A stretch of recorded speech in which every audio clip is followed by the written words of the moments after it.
Jannik, congrats on the win. Up and running in the clay court season. Nearly a year since you played on clay, but it didn't look like it.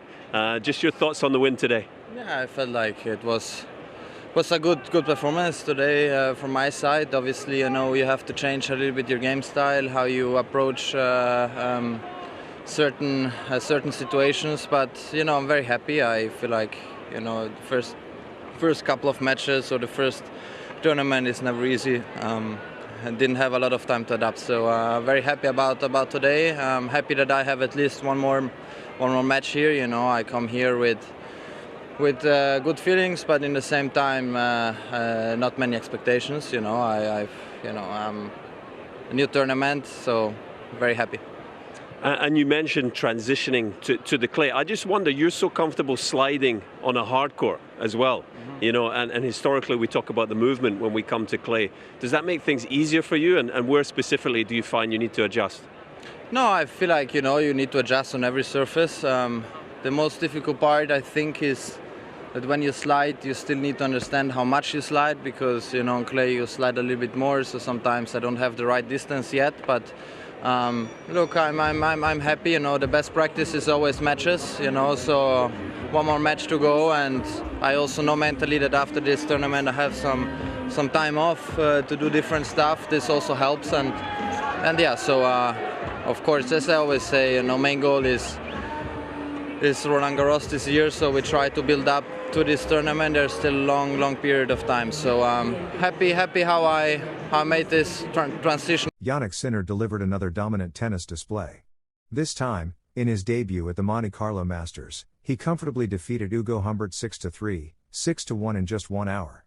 Speaking to Tennis TV after the match, he expressed satisfaction with his performance. "It was a very good performance from me. Obviously, you have to change your style of play a bit, but I feel very happy because the first 2 matches of every tournament are usually not easy and I haven't had much time to adapt." He also made his intentions clear for the clay court swing. "My main goal for this clay season is Roland Garros, so I'm trying to adapt as quickly as possible. I'm very happy with how I'm transitioning from hard courts to clay," concluded the player from San Condito, who could leave Monaco once again as world number 1. Humbert never backed down during the match but lacked the tools to stop the storm coming his way. He was broken for the second time in the 9th game, allowing Sinner to close the first set 6-3. The second set followed the same pattern. A break from Sinner in the second game proved decisive in a one-sided match that he finished effortlessly with a crushing 6-0. A strong start for Sinner, who will face the winner of the match between Argentina's Francisco Cerundolo and Czech player Thomas Mikák in the round of 16 on Thursday. The win is also the first step toward his goal of taking the world number 1 ranking from Carlos Alcaraz. Both players control their own destiny and will leave Monte Carlo as number 1 if they win the title. However, the Italian has 2 additional scenarios to overtake the Spaniard: reaching the final if Alcaraz does not, or making the semifinals if Alcaraz loses in the round of 16 or earlier. Any other outcome would leave Carlos as number 1 after Monte Carlo. Sinner must reach at least the semifinals to have a chance of reclaiming the top spot. In other matches of the day, Roberto Bautista Agut was forced to retire while trailing 4-0 in the first set of his match against Matteo Berrettini. The 37-year-old from Castiglione, who entered the main draw as a lucky loser after coming through qualifying, had previously taken a medical timeout but was unable to continue after just 23 minutes of play. Juan Carlos Ferrero points to 3 candidates to challenge Carlos Alcaraz and Jannik Sinner. The renowned Spanish coach highlighted 3 players capable of causing problems for Carlos and Jannik, despite the gap between them and the rest of the tour. Carlos Alcaraz and Jannik Sinner seem untouchable. This statement has been repeated in recent months due to the dominance both players have established on the ATP Tour. The Italian and the Spaniard have shared the Grand Slam titles over the past 2 years, along with most of the biggest tournaments.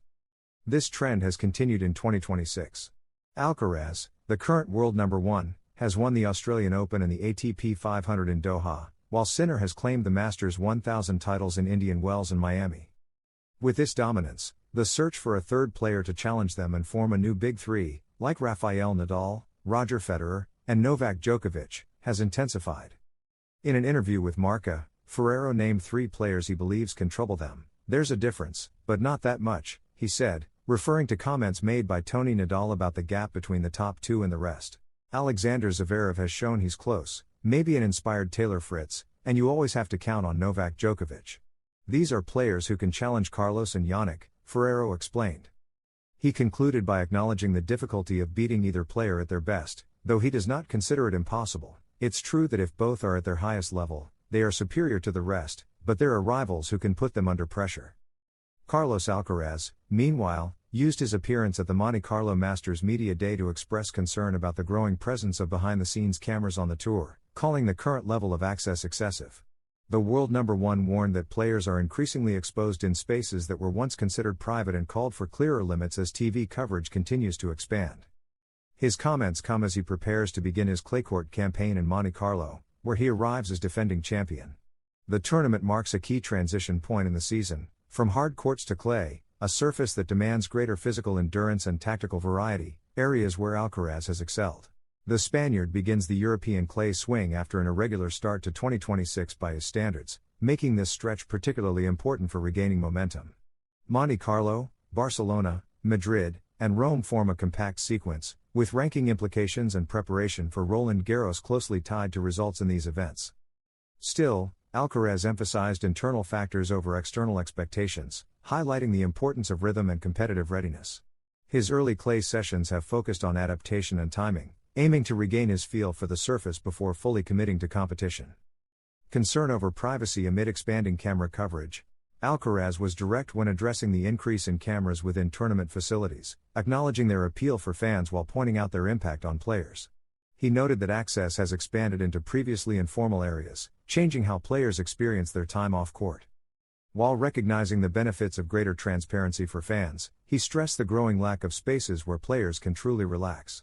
The constant awareness of being recorded, he suggested, has altered routines and reduced opportunities for mental recovery during tournaments.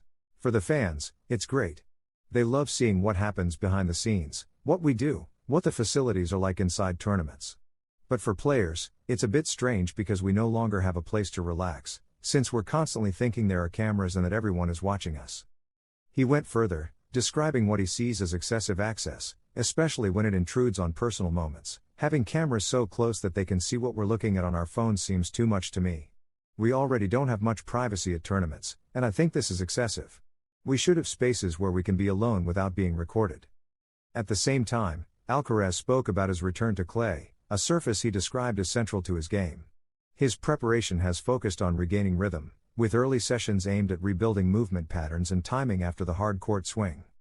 He also mentioned small routines that remain part of his weekly preparation, including habits carried over from previous editions of tournaments. These details, while not decisive, are part of a structured approach that supports consistency throughout a long season.